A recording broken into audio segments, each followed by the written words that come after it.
Hey guys, so we just had yet another Remote YCS, so as usual I thought I'd break down the most played hand traps and staples among the topping list, at least from the ones that were publicly available. Now all of the lists that were included in this video were from Luxury Gaming's Facebook page, so make sure to check out all of their socials out for not just deck lists from events but to join their amazing tourneys. Now I found this top cut breakdown on Twitter, which was created by Bold Spider, and as you can see, while at first glance it seems like there's a lot of diversity with different decks in top cut, you do have to account for the fact that a ton of the different decks were running the Brave and or DPE engine, which players have been complaining about. Prank Kids made up most of the pie in the top cut, and if you saw my recent tier list video, you would have seen that Prank Kids was number 1 as well. Still cool to see some other roguish decks like Plunder Patrol, Mech Knight, Earth Machine, and of course DDD piloted by Pack, who ended up finishing in top 8.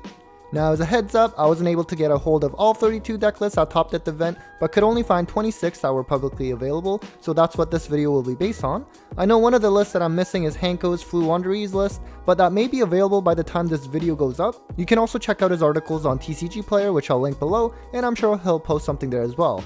Anyways, among the lists included in the video, the number of hand traps in the main deck ranged from 0 to a whopping 19, primarily because we did have several decks that played 60 cards. There was a median of 9 hand traps being played in the main, which is slightly up from the 8 cards that we saw in the last Remote YCS. Now of course, since we do have several decks playing 60 cards, and so they would be playing a larger number of hand traps, if you look at the proportion of hand traps being played relative to their main deck size, then this ranged from 0 to 37.5%, with a median of 22%, so basically roughly 1/5 of your deck. And if you also look at the number of hand traps played in the side deck, this ranged from 0 to 13 cards, which at that point is essentially your entire side deck, with a median of 6 hand traps in the side.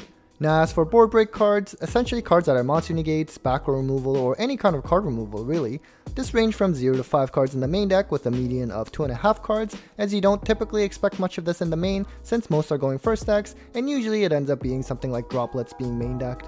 Relative to the deck size, this ranged from 0 to 12% with a median of just 5%. Of course, board breakers are typically delegated to the side deck, so you see that this ranged from 0 to 12 cards in the side with a median of 6 board breakers.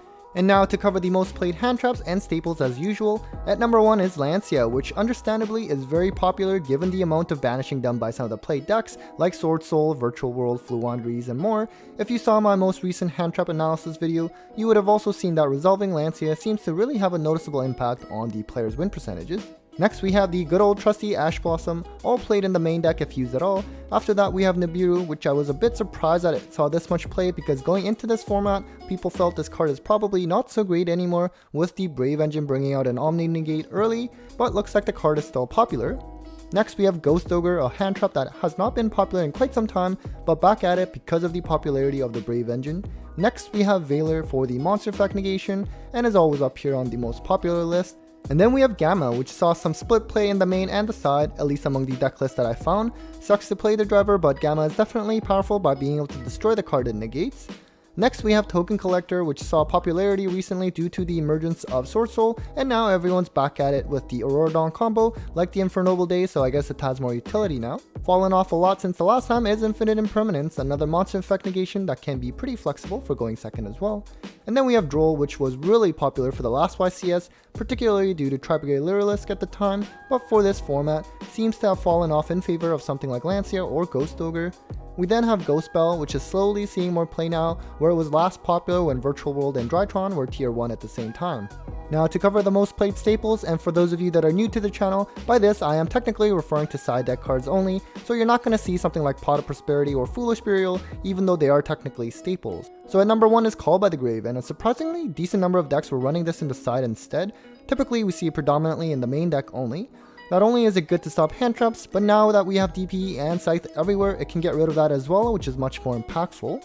Next we have Forbidden Droplets, which has been a focus recently on Twitter when players talk about how the game has gotten too expensive.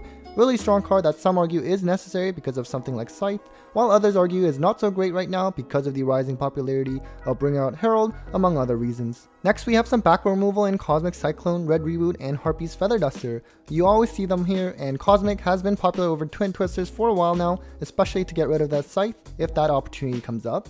And speaking of Twin Twisters, it was still popular among the topping list, and also speaking of Scythe, a pretty degenerate card that people don't understand why it wasn't banned on the last list. Not all are main decking it though, as some are siding it, especially alongside Artifact Sanctum to tutor it out. Next we have Evenly Matched, which is something I've been testing myself and is honestly a great card right now. But if you are playing a deck where people will most certainly side Lancy against you, for example, let's say you're playing Virtual World or Phantom Knight, then you do have to consider the downsides of playing this card. That's because when your opponent resolves Lancy on you, then you just now wasted your battle phase, you couldn't resolve evenly, and you also can't banish to do your main deck plays, so you can neg pretty hard. Another popular board wipe is Lightning Storm, which is still a great card, although again something like Pure Eldritch or other back row focus decks, it did lose its utility a little bit because of the Sky Prison monster that prevents your sets from being destroyed. And lastly, we did have Crossout Designator on here, which has not been nearly as popular as people thought it would be when it first released. I also noticed the decline in popularity of Triple Tactics Talent as well. Alright guys, so that was it for the breakdown of the most played hand traps and staples from the Remote YCS. Hope that was helpful in building your hand trap and side deck lineup. Take care guys.